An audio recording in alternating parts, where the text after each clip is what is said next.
Good morning, YouTube, and welcome to this full day of eating with me.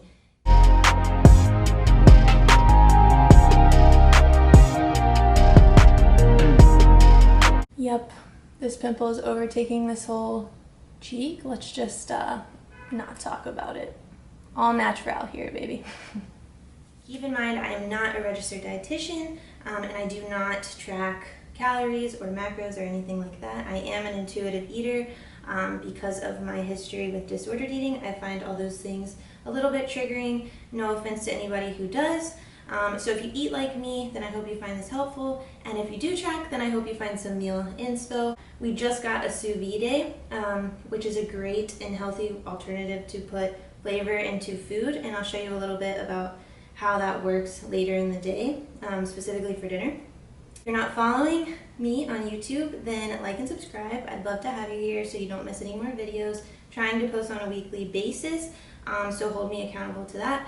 And if you want more fitnessy and workout type posts, then follow me on Instagram at SkylarJoStevens. I would love to have you there as well. That being said, let's get into it. Alright, so first things first, I definitely am a coffee gal. And I'm not scared of putting creamer or milk in my coffee.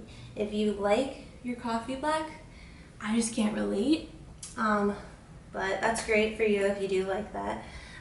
Some things that I put in my coffee currently are this oat milk. We just started doing this a couple weeks ago, and it's really good and really creamy. And then as far as creamers go, this Natural Bliss creamer I've been using for years.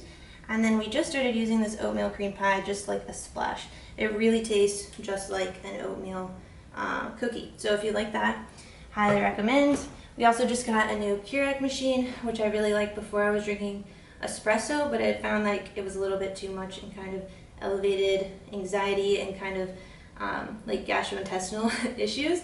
So we started using the Keurig pods, and my favorite one currently is this Pete's medium roast. They have a few different types of medium roast, but really, really good. And we just ordered those on Amazon.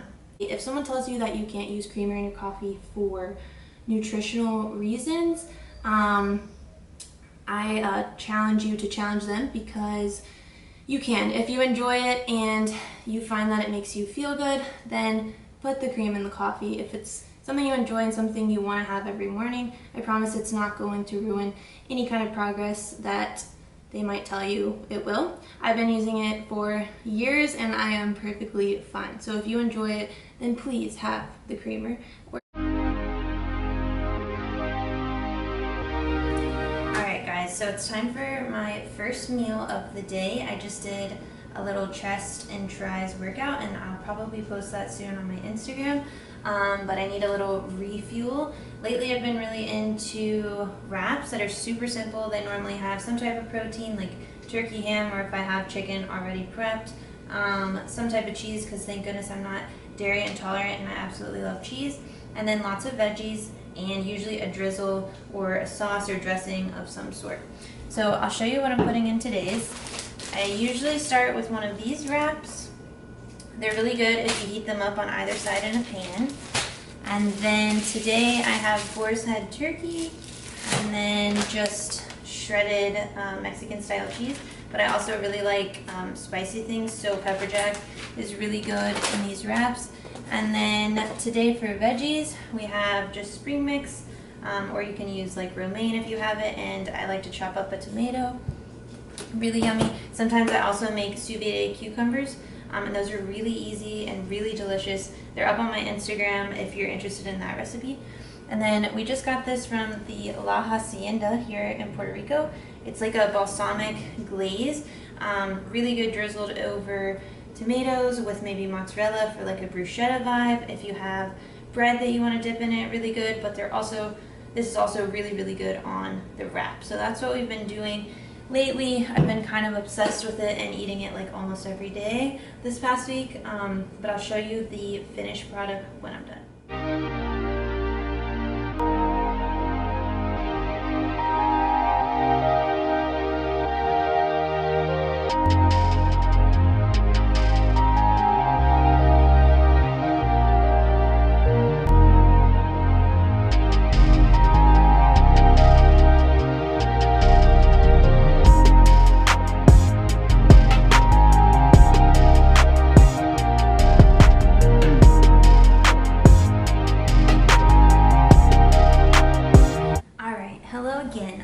have a quick rant on something that might be a little bit controversial.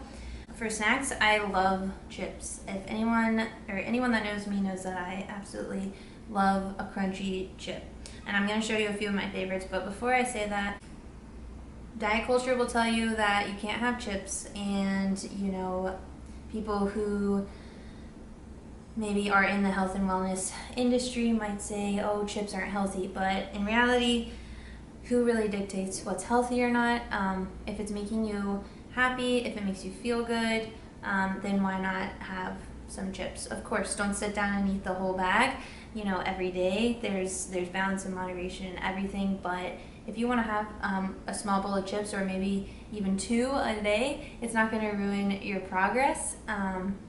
Again, I don't count macros or calories, so eating intuitively is all about being present with your hunger cues and your cravings, and when you're actually sitting down and eating, being there and actually enjoying every bite. And this journey into intuitive eating has made me enjoy and appreciate food so much more than when I was living in a very restrictive, really just living a restrictive lifestyle, and struggling with disordered eating. And it's a really dangerous place to be, and I kind of wish everyone could get a small taste of what intuitive eating is all about, because it's so freeing to not live in diet culture anymore and kind of fall for all that diet culture has to offer. And especially with social media these days, it's really harmful, especially to young kids. I was a dancer for 18 years of my life and fell into kind of a very unhealthy way of eating, and I just wish someone would have told me, hey, like, it doesn't need to be like that, because it just really doesn't. So that being said, these are some of my favorite chips. We bought these in Puerto Rico. They probably have them in the States too, but really good sweet potato chip if you like sweet potatoes. And then also these Quaker rice chips. I have a little bit of PTSD with rice cakes, because back when I was kind of struggling with disordered eating, I would eat rice cakes all the time. But these are absolutely amazing, and they have a bunch of different flavors. The sweet and spicy chili are my favorite, but if you like ranch, then these are definitely for you. So definitely give these a try, and remember, if it's me talking, you can have the chips. Okay, so for a little snack, I usually have a protein shake, and I'll show you what I put in it. Normally we use this protein. It's really good, not super strong of a flavor, and blends really well. And then a spoonful of peanut butter. Normally I have a natural one, but we got this from Sam's. Ice cubes, a banana or fruit of choice, and then water or oat milk. Blend it all up. If I do have access to a blender, that's my favorite way to have it. And it's really delicious and usually curbs me over until dinner. So that's an easy little shake recipe for you if you want to try it out. I'll show you what it looks like when it's all blended.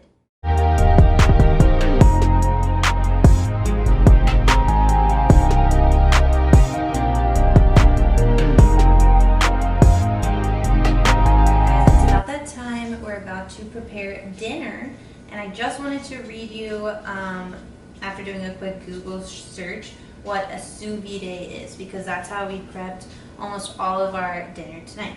So sous vide is spelled S-O-U-S and then V-I-D-E, and it's basically known as a low temperature, long time cooking, where food is basically placed in a plastic pouch or even a glass jar like a mason jar, and then it's cooked in a water bath for longer than usual cooking times at a precisely regulated temperature.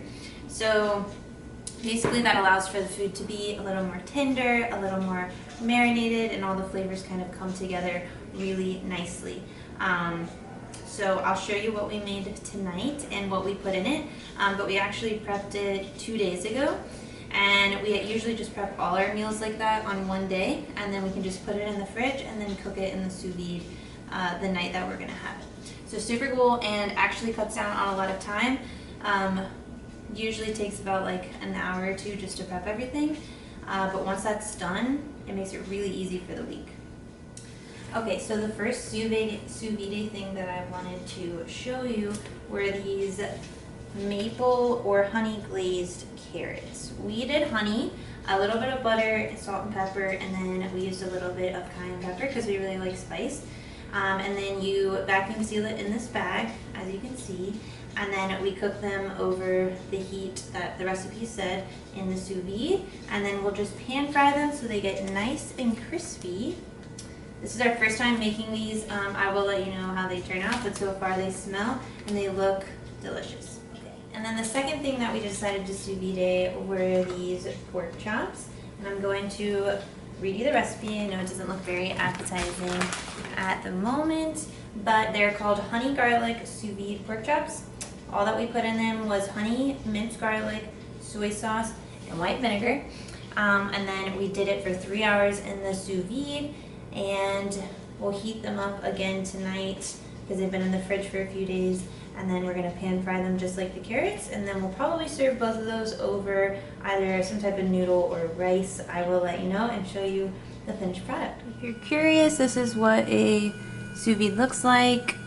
We kind of have the makeshift one. They do have like full machines just for sous vide, but we just use a pot with this little guy, and then we clip the bags to the side when we're cooking or heating them up. But it's super cool because it kind of keeps the water at a specific temperature, so you get a more even cook on all of the meat. Very affordable if you are interested in kind of leveling up your kitchen.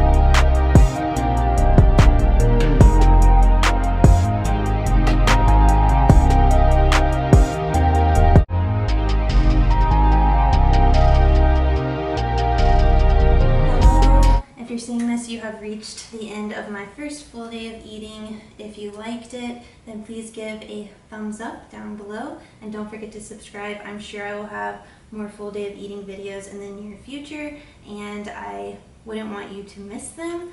I hope that you saw what an intuitive eating day can look like, and if you're interested in maybe switching over to intuitive eating, I hope that gave you some inspiration. I will say that normally I want something sweet at the end of the night, and last night was just not one of those nights. And the cool thing about intuitive eating is you become so accustomed to your cravings and your hunger cues that if one night you don't want something sweet, you just don't have it, and it's as simple as that.